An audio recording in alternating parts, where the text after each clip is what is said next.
Grow. Reach. Inspire. And transform. NASM Optima 2021 Virtual Conference. Our biggest and best Optima yet. 3 full days of learning.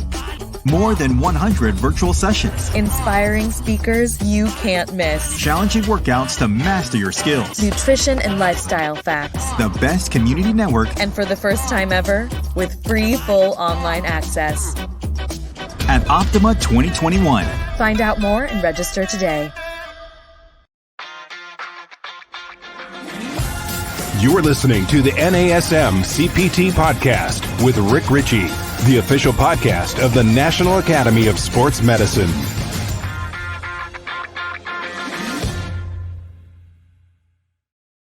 Hey y'all, and welcome to the NASM-CPT Podcast. My name is Rick Richey, and today we have a giant in the industry, not just in the industry, but like a giant man himself. We have our friend Andre Adams is here, and he is an Olympian. He is a bodybuilder. He is a great person, and it's his second time on the show because he did such a killer job on the first time around. We wanted to have him back, and he's also presenting at Optima 2021. So this is just kind of a primer so that if you plan on attending Optima, you may want to attend Andre's session. So ladies and gentlemen, let me introduce him. Andre Adams, how are you, sir? Hey, glad to be back, Rick. Thanks for having me. Rejoin the show. You know, we'll talk about a few other physique and bodybuilding related topics. I'm excited to be back. So as Rick mentioned too, you know, make sure you check out the best practices for physique and body composition at Optima 2021. It's going to be virtual. I believe it's the 21st through the 23rd. We're going to be dropping some knowledge bombs and everything physique in that episode. Now, I love it. And I think that it's something interesting. I've been seeing a lot more people getting involved in things like this. What do you think's driving that? What are some of the things that you think are really driving this, the movement towards physique and bodybuilding? Is it access? Is it the coaching that's going on? Is it the online accessibility? Like, what are some of the things that are leading to it before we get into the meat of our show? Sure. You know, just the industry as a whole, when we look at that market segment for physique, we'll call it, you know, whether it's competition or body composition, I think the information is so readily available, but you have to be careful because there's a lot of pseudoscience out there and self-proclaimed gurus, right? So it can be a little bit dicey, and that's, you know, why NASM and, you know, grounding ourselves in those science-based principles is so important. But, you know, as a whole, it's really globalization of the sport.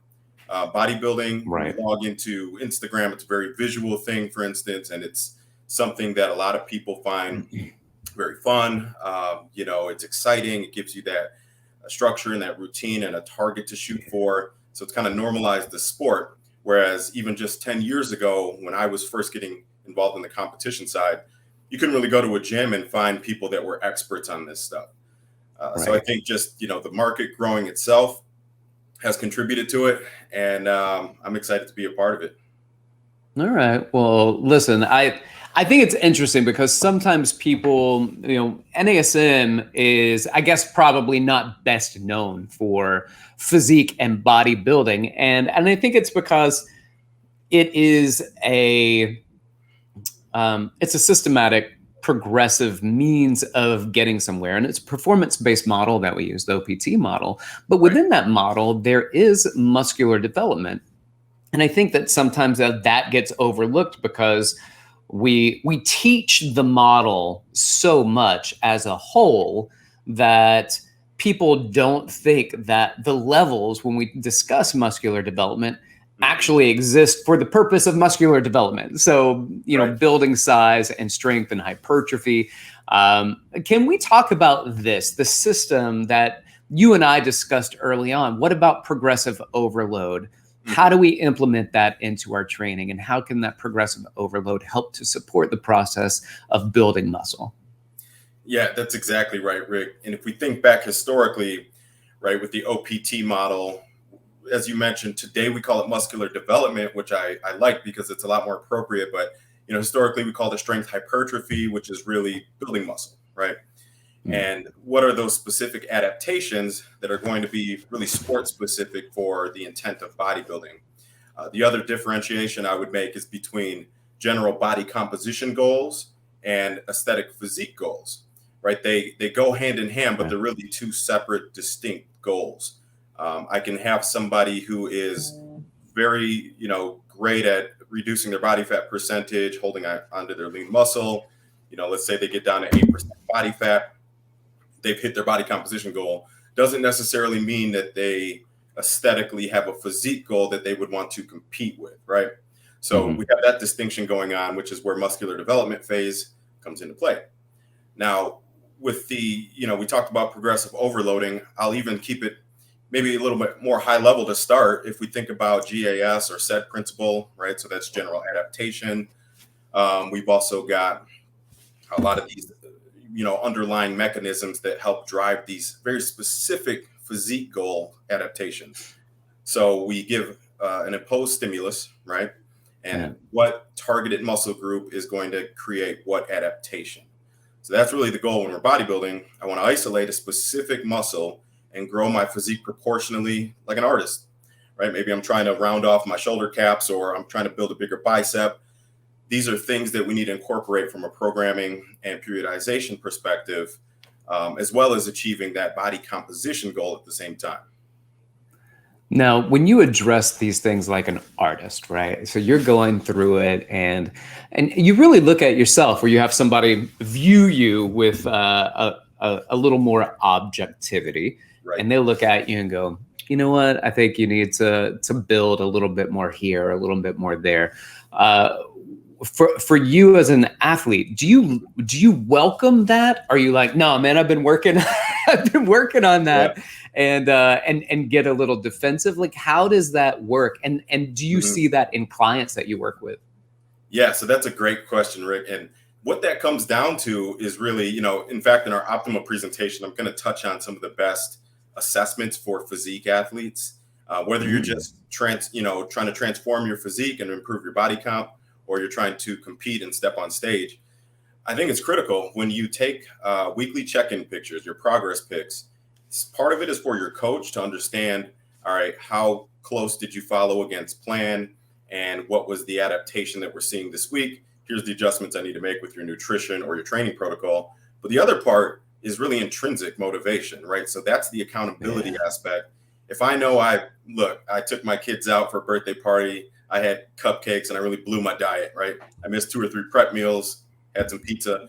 When I take that picture at the end of the week and I weigh in, it doesn't lie, right? So it's going to tell me if I was on point or if I was off and I need to step my game up the next week.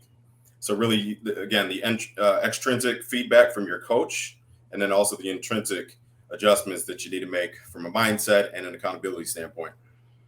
Got you. Now, with that being said, if you're looking at weekly check-ins, I mean, it seems to be a very narrow sliver of time to get a little bit more peak on a bicep.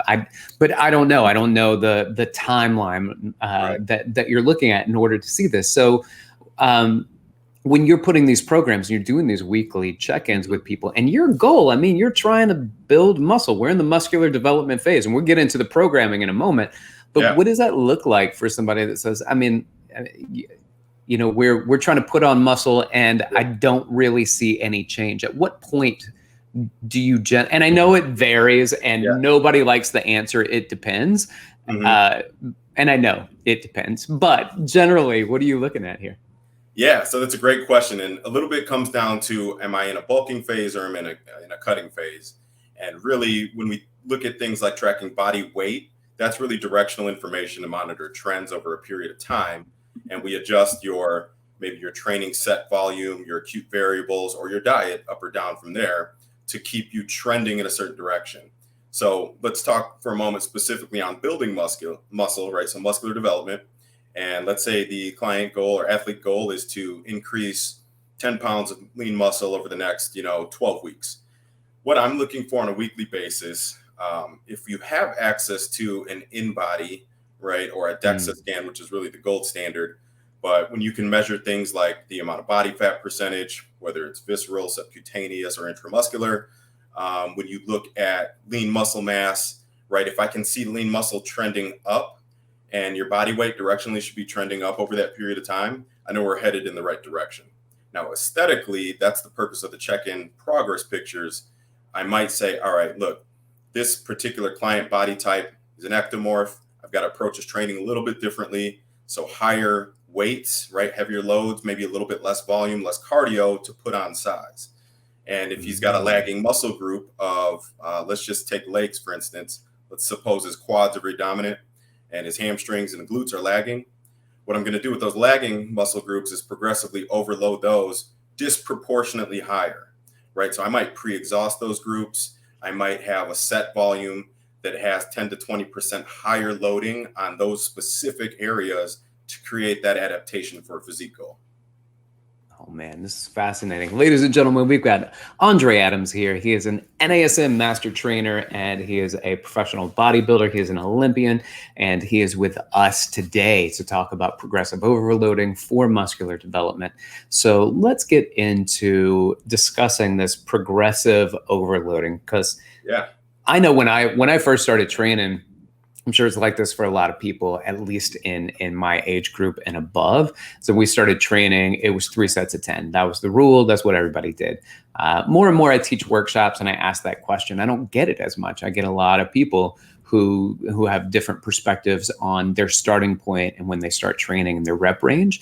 But everything that I did when I was younger was based on these bodybuilding protocols, and 3 sets of 10 was a big part of that. And I got to tell you, like, periodization wasn't really there. We did, sometimes my buddy Bart would be like, let's do a 4th set. And I'd be like, oh, 4 sets, my gosh, we must be doing progressive overload. Right? So what's the programming like now with how you train, and are you implementing additional phases of the NASM OPT model in some of the folks that you're working with? Yeah, absolutely. I think inherently, as you mentioned, progressive overloading is something that most people do, right? If you're pyramiding up in weight each set, if you, week over week are increasing the loading, and there's so many different variables that you can use. It's not just the weight, right? Because at some point you're going to start to plateau where you don't want to risk injury or anything like that. So once you get to, let's say 85% your 1 rep max, and you want to keep yourself in that hypertrophy phase, muscular development phase, you can now start to leverage other variables like your timing, your cadence, your rest between sets, the duration, if it's more of an endurance type of exercise. So there's a lot of different ways to create that overload. And just general rule of thumb is, whether it's intensity or the amount of weight you're using, you want to keep that overload within about 10% week over week. Again, that gives your body enough time to really create the adaptation to force those joint stabilizers, the foundation muscles to support the heavier load of subsequent phases. You mentioned periodization too, and it's crazy. Like you said, I've been doing this. I started doing this when I was 12 years old. So, 25 years ago. And I didn't know anything about periodization. We just trained until I couldn't train anymore, right? Train until it hurts, and then do a couple more reps, and you'll be fine. So thinking about it more strategically, right? It's really important to start every athlete or client in those earlier phases. So focus on stabilization and strength endurance in the beginning. Even if I'm starting an athlete in a prep, it's the same approach. We want to build up those joint stabilizers, the intrinsic core, all of the foundation to support the heavier loads of subsequent phases. And, for me personally, when I'm coaching or when I'm writing my own protocol, I try to make those adjustments every 2 to 4 weeks. It really depends on a few things. One big one is how closely the athlete, how closely did they perform against plan? If you only hit the plan 50%, there's no need for me to adjust the phase yet, because you haven't really got the full benefit of that adaptation. Yeah. If the athlete's on point, 100% week over week, they're nailing the diet, nailing the training. Now I know whatever result they're getting is specifically due to the plan itself. And, 2 to 4 weeks in, I'm going to make an adjustment, avoid plateau, definitely some progressive overloading. So I might add set volume, definitely going to be increasing either the amount of reps or the weight. But definitely, every 2 to 4 weeks, you can plan on a progressive overload.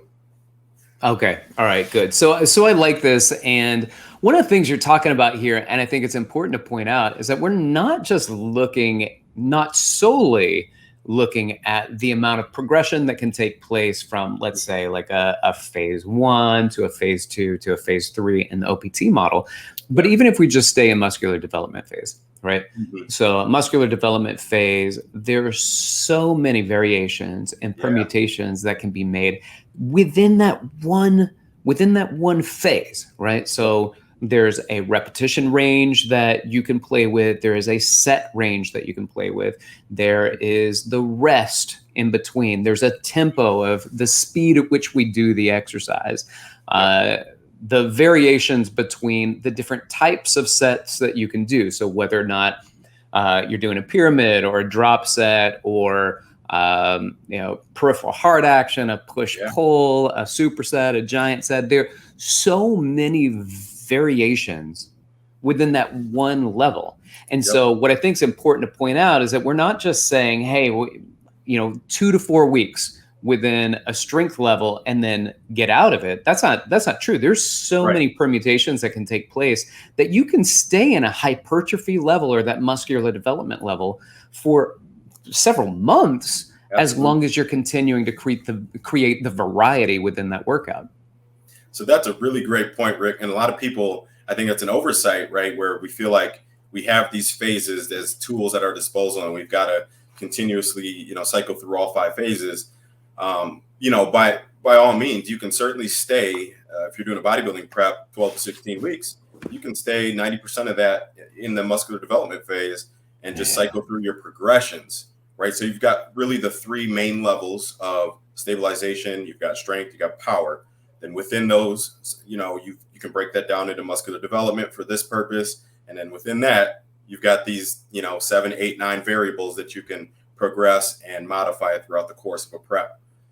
Another thing we should probably touch on are really the, when we think about the mechanisms for muscular development, right? If anyone's read I think it was the 2014 NASM Guide to Bodybuilding, that laid a pretty nice foundation from a scientific side to talk about what's really happening inside the muscle to create this adaptation, right? So when I progressive overload, what's really happening?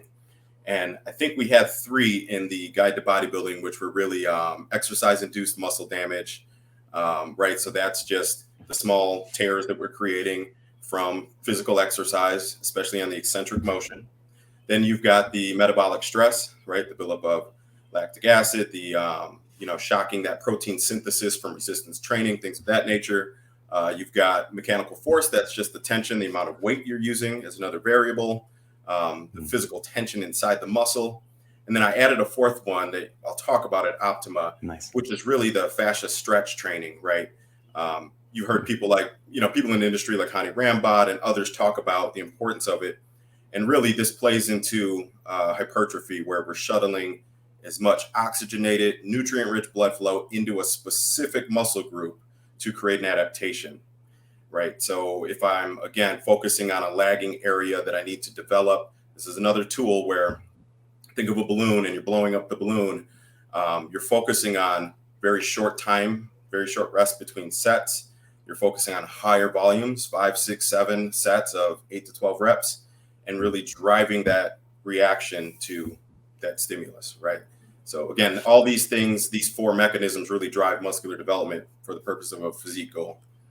Now, I love discussing the mechanisms of hypertrophy because it gives us a perspective, a lens at which we can see hypertrophy through, because sometimes we oversimplify things, and sometimes you just go, there are tears in the muscle, and your body's healing from those tears. And that's actually, it's a portion, it's a part of it. As you mentioned, there's some really fascinating parts of training that go along with hypertrophy that are relatively new, like blood flow restriction. And I find that interesting because you're not tearing anything. You're not breaking anything down. And I don't think that, I'm not here advocating that people just go tourniquet their thighs and do some squats. But what I'm saying is that there's some mechanism in there that has nothing to do with breaking down a muscle fiber, and creating these micro tears that still allow for relatively significant hypertrophy with about 30 to 40, 45% of a one rep max being done. And these kind of mechanisms, when you look at that and you see it in light of these other components that you mentioned, not just breaking down a muscle, Right. then it allows us to have, a perspective to go, oh, maybe there's more to this hypertrophy than just beating up on myself until I can't lift anymore. That's exactly right. And we can even take it another level deeper. And this is what's fascinating about this, right? Is when we think about things like blood flow restriction training, we think about all these other mechanisms. What's the real way? What's other synergies can we leverage to maximize the result? And if you're not pairing that with the right kind of micro and macro nutrition, you're going to be limiting how much benefit you get, right? So think about scar tissue in the body, right? It's the strongest thing that your body can really manufacture. And really, when we create those micro tears, that bond is similar to tiny pieces of scar tissue building and developing muscle. Now, how do we repair and recover that muscle efficiently to maximize our time in the gym on a weekly basis, right? Because if you're too sore, you're not going to be back in the gym hitting that same muscle group for 3, 4, 5 days. So when you pair different kind of micro and macro nutrition to recover, you've got the essential nutrients that you need to get into those muscles and start that process a bit sooner. All those things add up to bigger results. Even just training intensity. If we think about that metabolic stress, right? So protein synthesis, we've got to have enough quality essential amino acids in our body. We've got to, you can add things like beta alanine that's going to buffer lactic acid, right? Stretching post-workout is going to help flush out some of that lactic acid from the muscle and allow you to recover, get back in the gym sooner, and hit that same muscle group harder again that week. So there's a lot of areas to play. I like that you mentioned hit that muscle group again during the week. And the reason I like that it's something, again, I want to ask you about as an Olympian, professional bodybuilder, and a coach for those who are aspiring and doing professional work on stage. We hear people talk about, one muscle group per week. So this is going to be my leg day, is my bicep day, it's my shoulder day. And so you get all of these single days, and then you have some people that are pushing for 2 times a week, and maybe you'll even get 3 times a week. With understanding that things like that certainly will depend. What is it that you see in the research, that you see anecdotally when you're working with your folks, that you tend to drive people do? And do you also add in, let's do once a week, as a variety, or 2 times a week as variety? So give us an idea of what we're talking about here. Yeah. So there's a million ways to approach it. And I'll kind of talk about the baselines and then how I would go about customizing that for an individual, right? Nice. So let's take somebody who's trying to develop, right? So they're trying to grow, they're trying to build muscle before they get into their cutting phase. And, the most extreme example would be, I would say, men's bodybuilding, like open bodybuilding, or a really good one to use actually is the newer division in NPC IFBB, which is women's wellness division. It's a unique division for, this comes down to your genetic body type, which is something I love to talk about. Women that are a little bit naturally bottom heavy, right? So bigger hips, bigger glutes, bigger legs. They don't tend to place well in bikini because that's counterintuitive to the requirements for that division. So wellness, I've had a lot of bikini athletes that want to switch over. And when you think about it from a programming and periodization standpoint, how do you develop the physique almost disproportionate to build the thighs and glutes at a faster rate than the upper body? And, if you think about it just at face value, well, I've got to have higher volumes on those areas. So here's how I would craft a plan for that. I would leverage lower body days. So maybe we'll call it an intermediate split. So maybe one day you're hitting quads and compound movements like squats. Maybe another day it's primarily glutes, hamstrings, things like hip thrusts, a lot of lateral movements, lateral tube walking, monster walks, kickbacks, things like that. And I would target those areas in the lower body 2 to 3 times per week. Upper body, right? Since I want, in this case, the lower to be dominant, I would limit my upper body training to once or twice a week. Emphasis on deltoids, right? Because it's a good requirement for that division, but less training volume on chest. Back, we tend to keep high because shows are typically won from the back. But you kind of get where I'm going with that, right? We're creating an adaptation with higher set volumes 2 to 3 times per week on the lower body. Now, the other key, again, we talk about leveraging nutrition and those synergies. I would feed higher calories on those lower body days for 2 reasons. One, I'm trying to grow those areas, those lagging areas of this physique. And 2, legs in general are a larger muscle group. So, right, higher oxygen and nutrient demand than things like shoulders or biceps. So that would be my approach. Again, it's so sport specific. This is where we take that framework from the OPT model and we adapt it for specific muscular development and physique. All right. I love that. Thank you for addressing kind of timing and how many, the frequency at which we address a muscle. So here's another one. And I see some of these big guys like yourself, and they're out there not just hitting 8 to 12 reps, right? But sometimes they're loading extra onto the bar, and now we're seeing just a piece of the program where some max strength lifts start being put in. So we're saying 1 to 5 repetitions that are being done. Where does that fit in? When does going heavier fit into programming? And then what's the outcome of that? And how does that support the overall goal of muscle hypertrophy? Uh-oh. Did I lose you? Or am I lost? Check. Oh, can you hear me, Rick? Sorry. Yeah, I got you.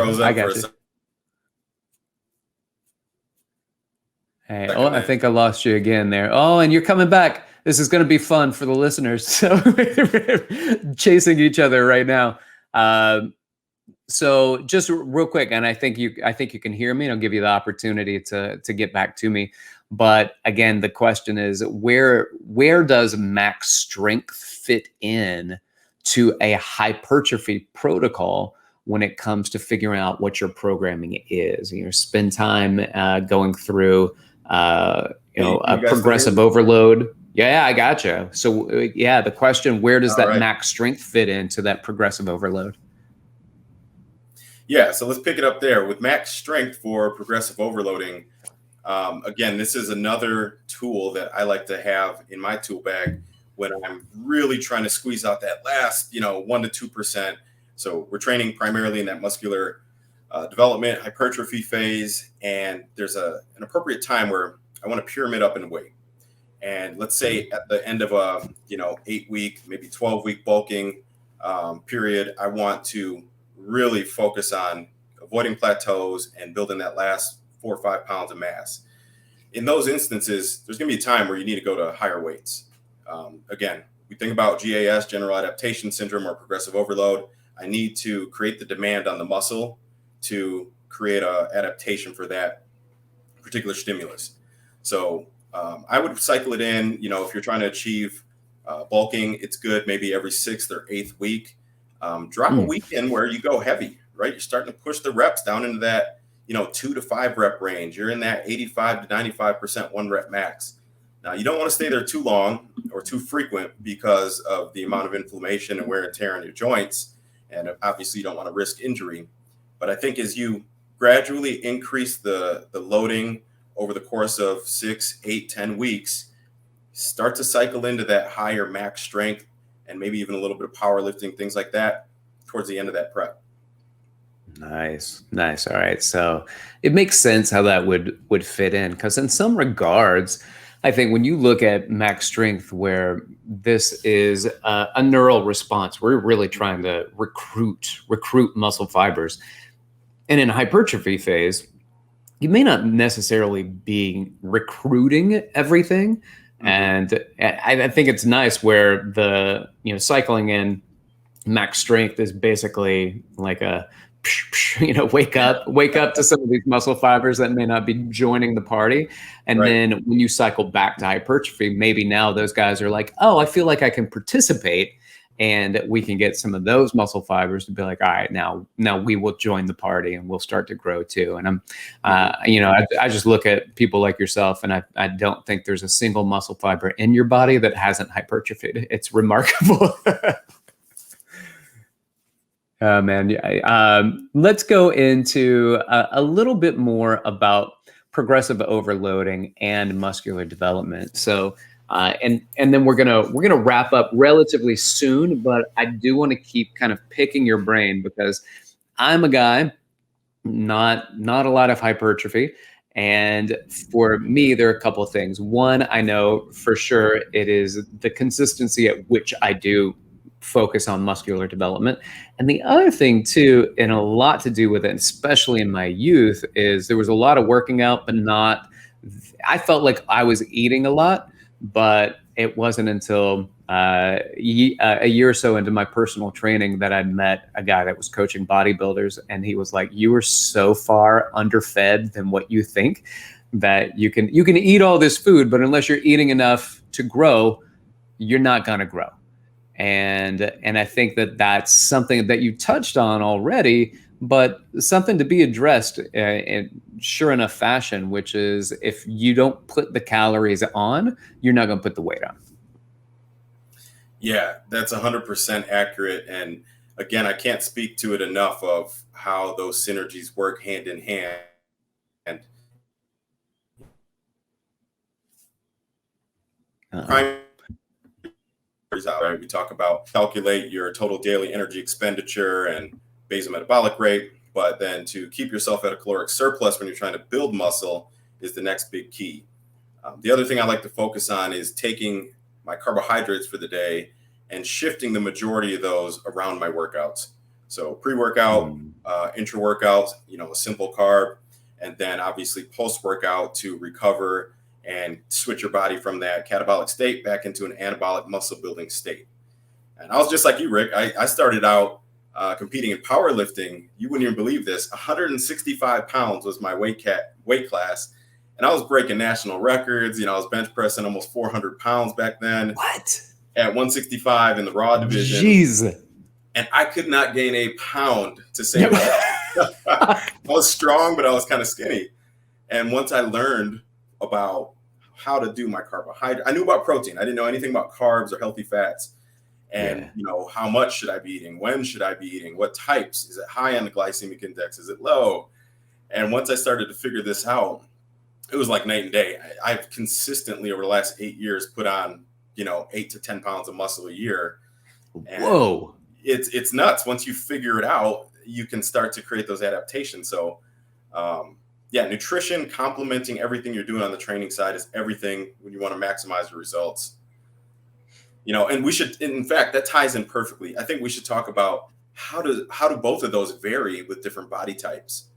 We don't talk about it enough. Again, for an ectomorph, the training and nutrition needed to achieve muscular development is completely different than an endomorph and, a mesomorph being that ideal physique, right? Small joints, large, full round muscle bellies, great body composition. That's the ideal physique for bodybuilding. But most of us aren't just one thing. We're kind of in, some hybrid of those three attributes. So maybe we want to touch on that, right? If we think about ectomorphs, I would consider myself kind of between ectomorph, mesomorph, right? So smaller joints, a little bit on the skinny side, but I develop muscle pretty easily. So your training in that regard, if you're a hard gainer, you're going to have to eat more calories, higher in carb percentage, let's say 50 to 65%, somewhere in that range for your carbohydrates, less cardio when you're trying to put on muscle. You still want to keep a little bit in just for general health, cardiovascular health. Nice. But as a whole, you want to minimize your calorie expenditure through cardio and maximize what you're doing on your training side and your nutrition. Endomorph, right? If you naturally are thick and blocky, you have trouble losing weight. As soon as you think about that muffin and you put on 5 pounds, right? Endomorph. So for those guys and gals, we want to approach it differently. Higher amounts of cardio. Even when they're bulking, I'm going to keep a little bit more cardio in their regimen to keep them lean enough where they're not just building fat, right? We want a muscular adaptation. Higher set volumes. So instead of 18 to 20 sets in a workout, I might be going 20 to 25 sets because, again, I'm trying to get the adaptation and improve their body composition at the same time. Nice. Now if we think about the Mesomorph, so our ideal muscular development candidate, that type of physique, you almost build so easily. You have to be careful how you train. A lot more attention to detail. When we think about training splits, if I don't master that training split just right, you're going to grow out of proportion, right? So if I have the wrong volumes on my shoulders, they might become more dominant than my chest. So you can really screw things up because you develop certain muscles so easily. And really, that's just, you think about any athlete, not just bodybuilding. Think about Michael Jordan, why was he able to jump so high in basketball? That some of that athletic ability is attributed to your genetic makeup, right? If you have more skeletal muscle, more type 2A fast twitch muscle, you're going to be able to give a stimulus and get a much faster adaptation than someone that lacks that. So again, from a coaching and athlete standpoint, body composition, our cardio and our diet is going to help control those, but muscular development and bodybuilding, the coach has to really, really get to learn the athlete's strengths and weaknesses and address those. Man, I got to say that mesomorph problem of developing muscle too quickly, to be careful, that's tough. Oh, I feel that's so bad for them. And that's another thing about the sport itself, right, Andre? Is it's not just do you have big muscles and are you lean, but it is in large part consideration of what are your proportions. Are you well proportioned? And I think it's interesting too, because there are these little maxims that like Happy Gilmore, that you drive for show and putt for dough. These maxims that are here. And so one of them that you brought up earlier in the show is that the bodybuilding competitions are won from the back. I think stuff like that's interesting. Are there little kind of sayings or insights that you have that allow us just to have another peek behind the curtain into bodybuilding that people like myself don't have? Yeah, absolutely. I think the saying shows is what you typically will see is that most people, especially guys, I think guys are worse than girls. Girls love training the glutes. That's just what it is. Guys, they tend to train what they see in the mirror a lot harder than what they don't. So when you're looking in the mirror, you're training your biceps, you're training bench press, you're doing abs, your quads, for instance. But when you turn around, you'll notice a disproportionate physique. So that's another issue that, from a training standpoint, when I'm coaching or prepping athletes, we increase our set volumes and attention to detail on those back days for sure. Higher volumes. Most guys tend to hold naturally in their kind of mid to low back, right here in the love handles. So those are areas that we really want to bring out the conditioning. We want to bring out depth and detail, right? So separation within the muscle groups. And depending on the division, you might need to get lean enough where you can see striations through the glutes, right? So classic physique, bodybuilding. Okay. In fact, you probably remember me posting that on Instagram at some point. And that's my own self-check when I'm prepping for a show. If I don't have striations in my glutes 2 weeks out, I'm not in shape yet, right? Oh, wow. So, and that's part of the reason. When you turn around, guy or girl, if there's any movement, if it jiggles, you're going to get down scored. Yeah, man. Well, you know what I'm going to tell you that I saw from Instagram is you getting your photo taken with Ronnie Coleman. That's what I saw. That's what I saw on IG. Yeah. Hey, Big Ron is an inspiration. And I was just, almost in awe. I don't really get like the whole celebrity shock thing. I've met everybody in the industry. Ron's been one of my idols since day one. So to meet him, talk about our, in fact, his youngest daughters and my girls are the same age. So we talked a little bit about that. And, I asked him the question of, for physique and bodybuilding, what advice would you have for an athlete like myself? I was expecting to be blown away by some, just crazy, secret response. No, Ron said, look, he was like, is this simple? Have fun and keep going. And that was it. And when you really step back and think about anything you're doing, if you're having fun and you're passionate about it, you're going to keep going and you're going to maximize your results. So that was really special to me. Man, I'm not going to lie. I couldn't think of a better response. Have fun and keep going. We talk about consistency, and it's hard to be consistent if you're not finding at least some level of fun. And listen, some people out there, they hear us talk about having fun and they go, I will never have fun. I never have fun lifting weight. It's not necessarily fun lifting the weights. It's fun because there's pride that goes along with it. There's an excitement of knowing the work that you're going to do and what you're going to get out of that. And that's fun. And sometimes you do it with people and you're building camaraderie. And that is fun. So fun isn't, this is how much it burns. I don't know. I mean, we in many instances learn to crave that. Right. But for people that just don't understand how people could exercise on a regular basis, this is where I continue to push them and I say, hey, it's not about exercising even. It's about being active. Move your body. Movement is your medicine. And so you just get your daily dose of your movement. And as you start to appreciate that within yourself and you have fun in the things that you're doing, you can push yourself to things that are more challenging and then find that actually enjoyable, find that fun that you're pushing yourself. And I think that's finding the fun in what we do is vital for us to keep going and for us to continue to drive others to keep going. So you hit on a great point there, Rick. When you think about it, just, when we step back out of the training for a moment, out of the nutrition, right? The one thing that really ties all this stuff together to achieve a result is right up here, right? It's our mindset. Yeah. How we approach it. For me personally, I did an interview and I think a video a long time ago talking about iron as a therapy, right? And for me, the quote was that iron will always tell you the truth about yourself.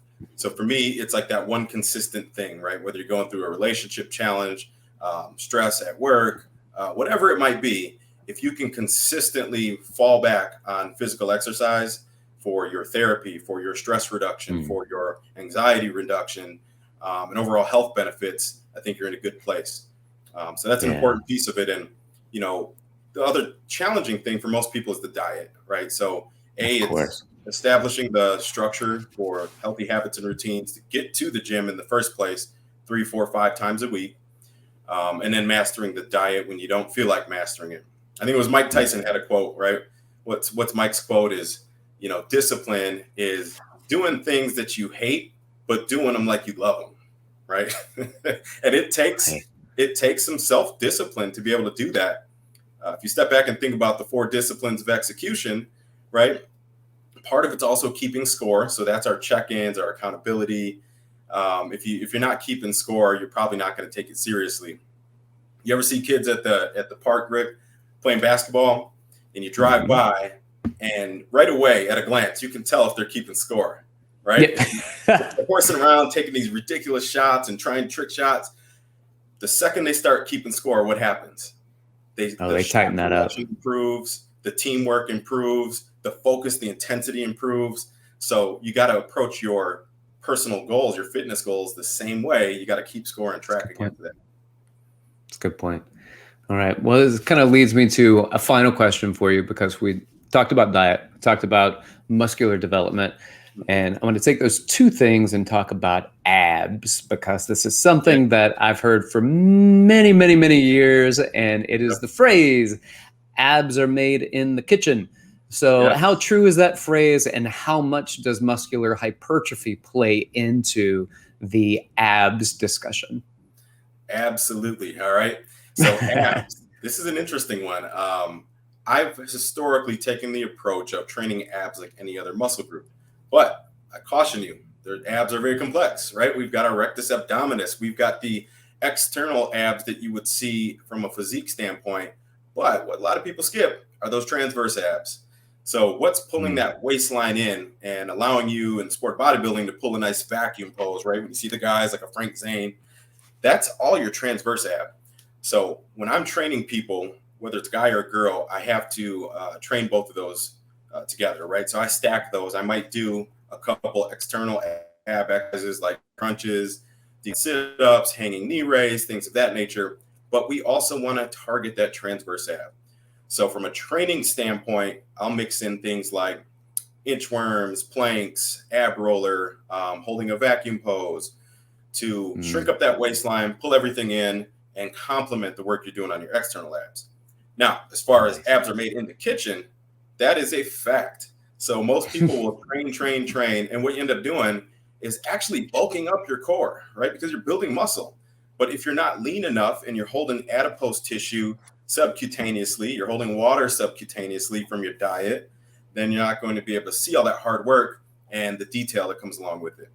So controlling your diet, you're not going to get a ton of detail when you're in a bulking phase, unless you're that 100% mesomorph. I see you guys out there. Otherwise, it's going to come down to, when you're in a cutting phase and we're starting to cycle down your carbs, you're at a caloric deficit, we're increasing your total daily energy expenditure with more cardio and set volume, those abs are going to start to come in.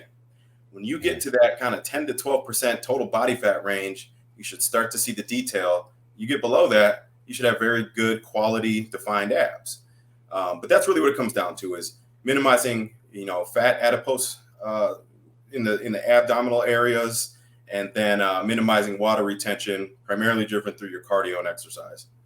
Nice. One of the ways that I...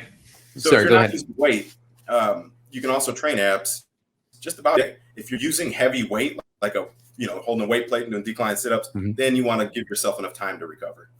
Nice. Okay. Yeah. So that's a great follow-up with that. One of the ways I explain abs and hypertrophy and fat is I give the visual of, let's pretend that I have a baseball that's lying down on the floor and I put a pillow on top of it. Yep. You can't see the baseball really. So let me remove the baseball and I'm going to instead put a softball underneath it. And I put the pillow back down and you can't tell that anything changed. And the reason why is because the pillow is in the way. Once you minimize the stuffing in the pillow, then you get a better look at what's going on underneath. And in many instances, you can see the baseball just fine, depending on the size of the pillow. So with that being said, yes, that layer that's on top, and that's a challenge for that sport. And it's one of the things that I find the most absolutely the greatest amount of discipline in the sport of bodybuilding. I find it's not necessarily the lifting. It is the incredible amount of detail, time, effort, focus, discipline that goes around what people actually put into their body. Right. It's amazing. As a sweet look at Eddie Hall, Thor right now, right? Both of those world strongest have dropped tremendous amount of weight, getting in shape for a potential boxing match. And it's insane to us, they look much smaller, but you see the detail. Their abs are insane, right? But you can imagine for deadlifting 1,000 pounds or, overhead pressing 400 pounds, you've got to have an insane amount of muscle mass in your core. So like you said, bringing out those details, the muscle's there. You've got to control the diet and, make sure that you're lean enough to be able to see it. My man. Well, listen, that's the last thing that I wanted to bring up. So let me express my incredible appreciation for you being on the show again. And I am really looking forward to seeing you at the Optima Conference. For those of you who are still with us, Optima Conference is October 21st, 22nd, and 23rd. 2021 is the year that we are in. So I know if you're listening to this after that, then too bad you missed it. But for those of you who are listening soon and before Optima, it is going to be free this year, all virtual and unlimited access when this thing launches, and I'm looking forward to signing in to yours. So Andre, thank you for being with us. Give a little shout out to you, your social media, how people can connect with you. Absolutely. Appreciate having me again, and look forward to talking more. Again, the lecture for NASM Optima, not just mine, but all of the amazing knowledge that's going to be there. Make sure you attend that 21st to the 23rd. My social media is on Instagram. It's AndreAdams_official. My direct website, www.andreadamsofficial.com. And if you are attending the Mr. Olympia on October 7th through 10th, you can find me at booth 404 with Titan Medical Center. Very nice, sir. Thank you so much. You guys can reach out to me if you have any questions. Instagram at dr.rickrichy, or you can email me at rick.richey, RICHEY, at nasm.org. This has been the NASM CPT Podcast.